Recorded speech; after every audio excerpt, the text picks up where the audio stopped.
What if the one who saved your family didn't have a voice, but had a purpose?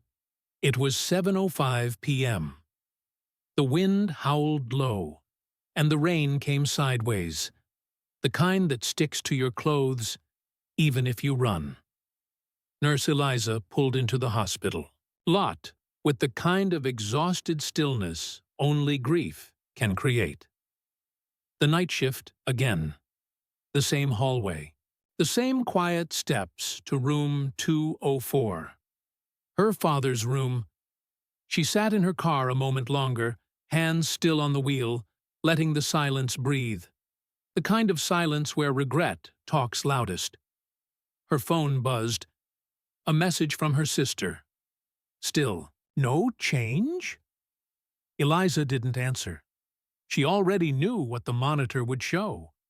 Flat rhythms, shallow lines, no movement. Her father had been unconscious for 6 days. A stroke. Sudden. Brutal. And their last words? An argument. About something neither of them remembered now. She still heard his voice, though. Stern. Soft. Her dad always had that way of being both. "You're working too much, Lizzie. You need to rest." She snapped at him. Told him to stop worrying.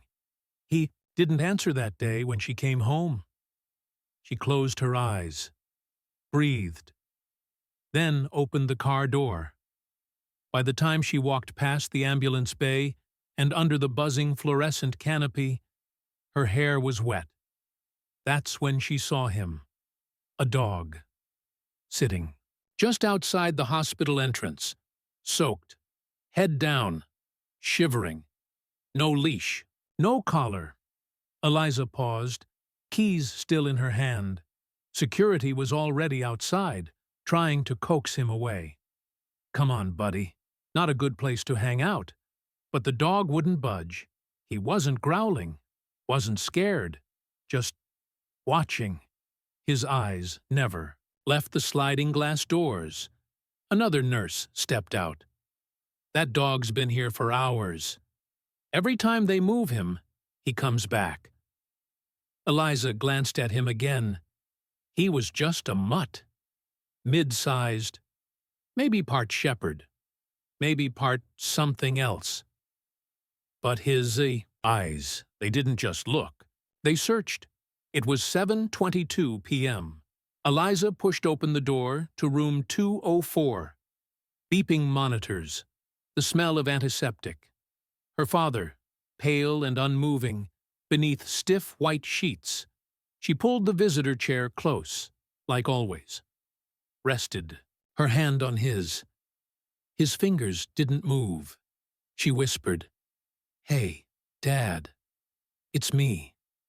Lizzie." Still no sign he heard. But she talked anyway. About the rain, the traffic, the stubborn dog out front. She was halfway through describing him when she heard it. Soft, barely audible.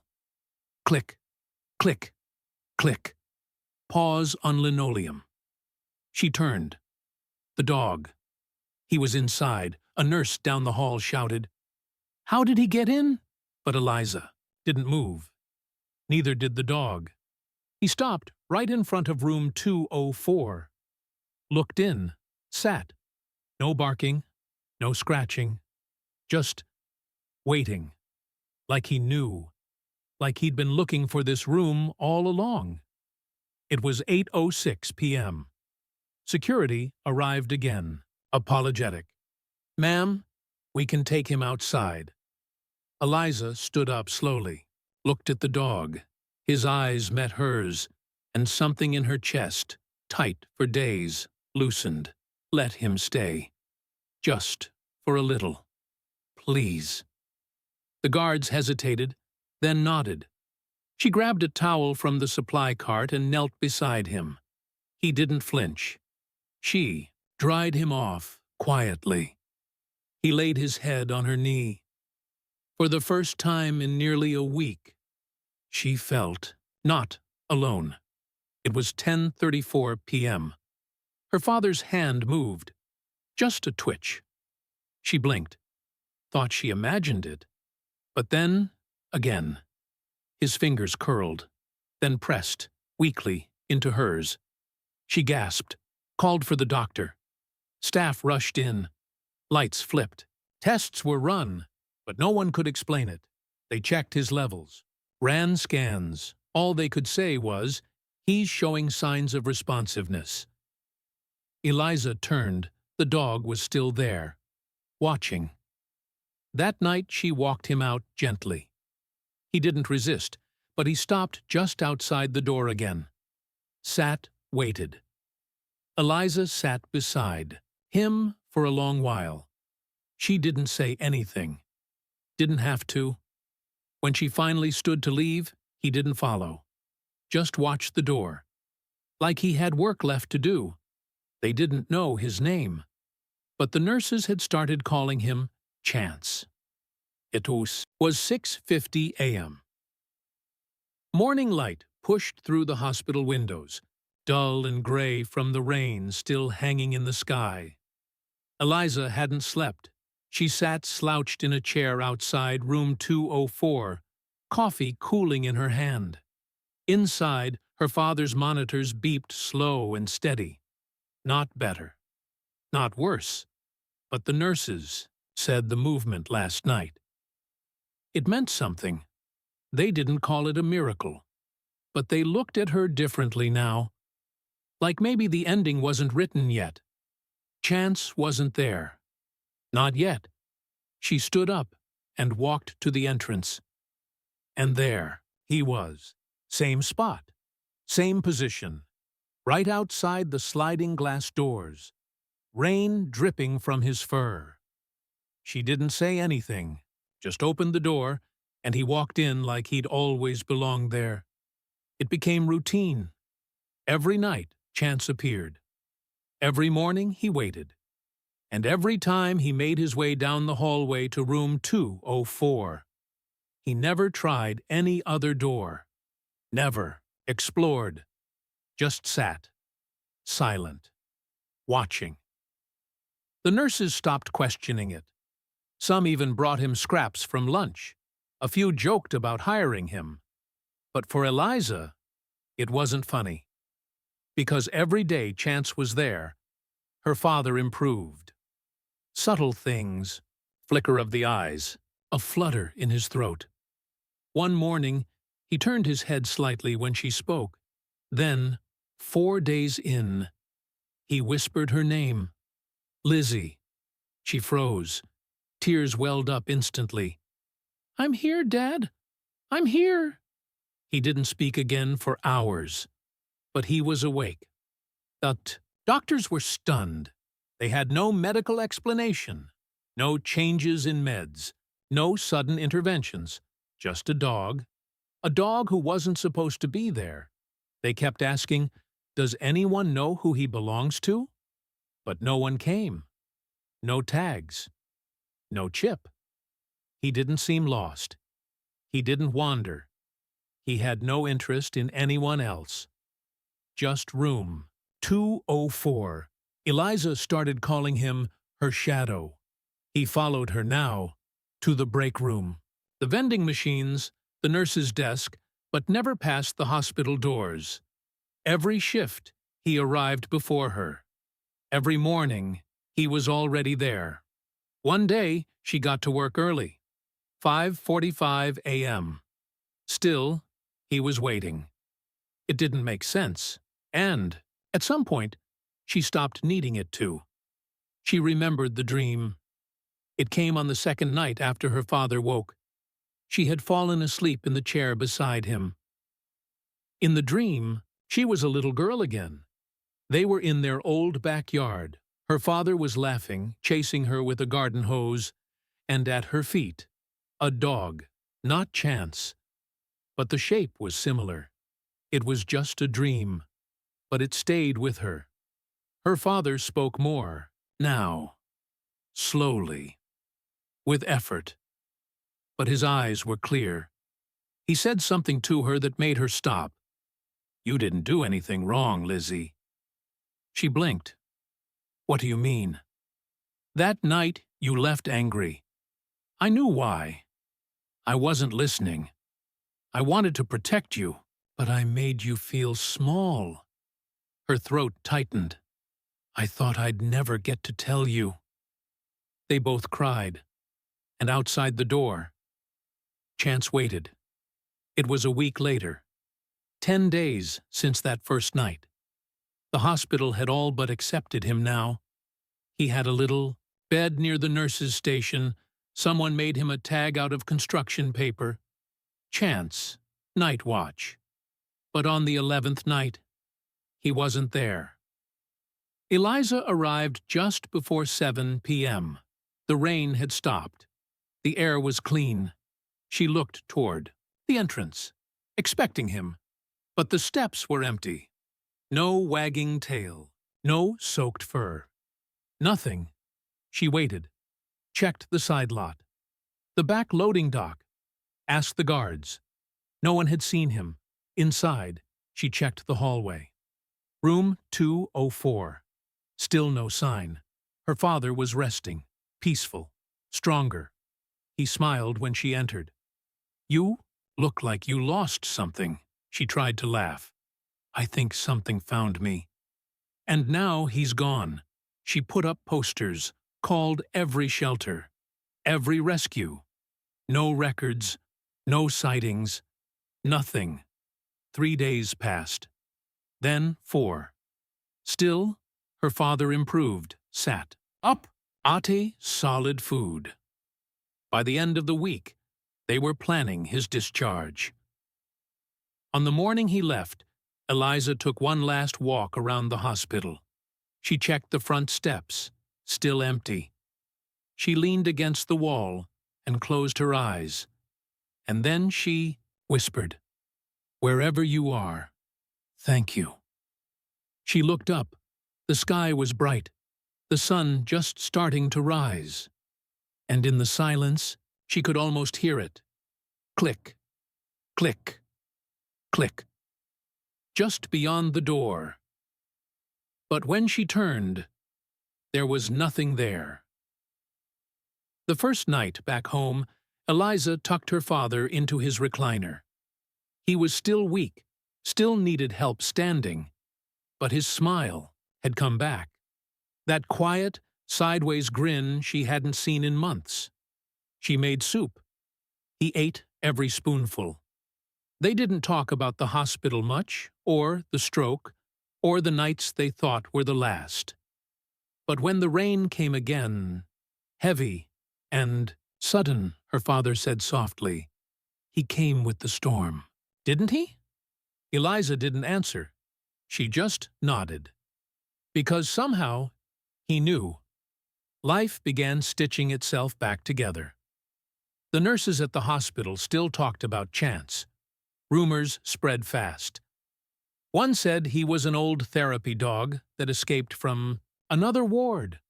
Another swore they saw him disappear down the stairwell and just never come out. A new guard joked he was a ghost, said no dog could walk into a hospital like that and vanish without a trace. But Eliza didn't laugh. She kept his paper tag, folded it gently, placed it in her journal, like it meant more than any explanation ever could. Weeks passed. Her father started walking again. Slow steps, but steady. The doctor called it remarkable, said the brain was still full of mystery. Eliza knew better. She remembered the moment his fingers curled around hers, how it broke through the numbness like a match lit in a cave.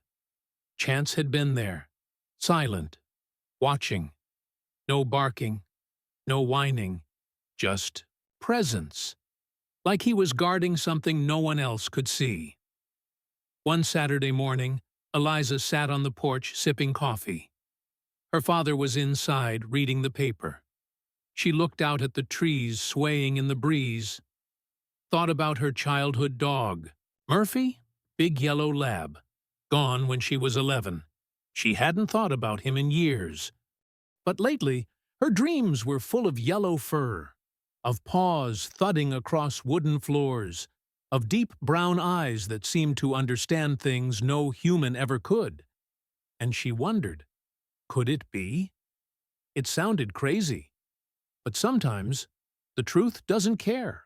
If it makes sense, Chance had no reason to be there. No collar, no ID, no signs of being lost or hungry. He just appeared and stayed. Until her father came back. Until she forgave herself. Until things felt whole again. And then, gone.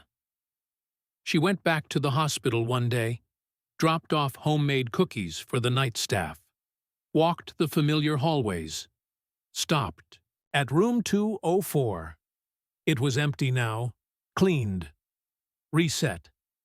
But it felt different, like the air still held a memory. She placed a small photo on the windowsill, a snapshot someone had taken of Chance curled beside her dad's bed. His eyes open, his ears alert, like he knew exactly where he needed to be. She whispered, "You saved him. You saved both of us," and left without another word. One night, after her shift, Eliza drove to the edge of town.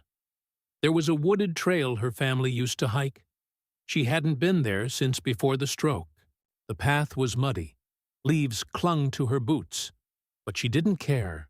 She walked until the trees thickened, and the noise of the road disappeared. And then, there, paw prints. Just faint enough to doubt, but deep enough to hope. She knelt down, traced them with her finger, then stood and listened. Not for barking, not for footsteps, just for a feeling, that quiet warmth that came with him, like someone unseen was keeping watch. She smiled. "You don't have to show yourself. I know you're out there." Back, home, she hung a small wooden sign by her front door. "In this house, we believe in second chances." It wasn't just about her father or herself. It was about the dog who walked through rain and fear and hospital hallways and chose her. No one could explain it. Not the doctors, not the nurses, not the security guards. But Eliza didn't need them to, because love doesn't always come with reasons. Sometimes it just shows up soaking wet and silent, and saves you anyway. The seasons changed. Leaves turned gold, then fell, then froze, then bloomed again. Life moved on. Eliza's father began tending the garden again, slow and deliberate. Each movement was careful, but he laughed more. He hummed old songs while pulling weeds, and sometimes, when the wind rustled the leaves just right, he'd pause and look up, as if expecting to see something, or someone.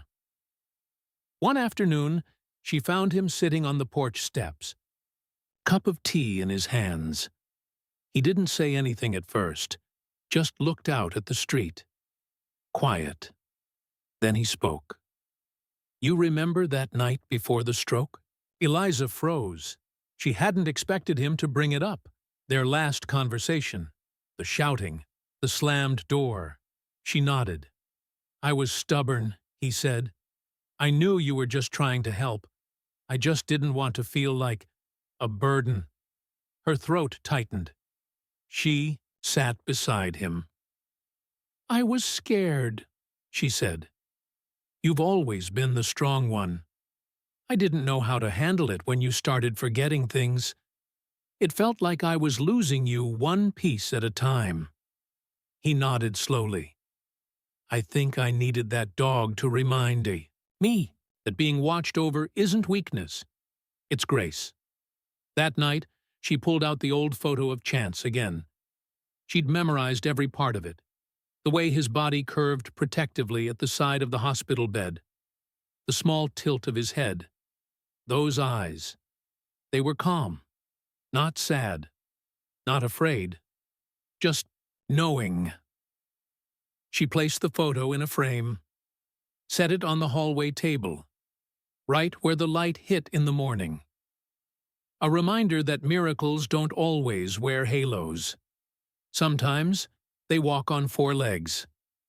Eliza began volunteering at the local shelter. Saturdays and Tuesdays. She didn't talk about Chance, not directly.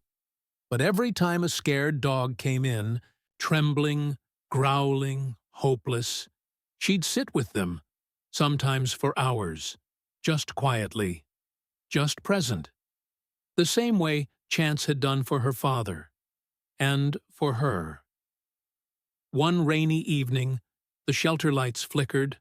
A family walked in. A small girl held a towel-wrapped puppy in her arms. "Found him near the old hospital," she said. "He wouldn't let us pass, kept blocking our way until we followed him. And when we did, he led us to a man who had fallen in the bushes behind the ER. He was unconscious, but alive. The medics said if they hadn't found him when they did, it might have been too late."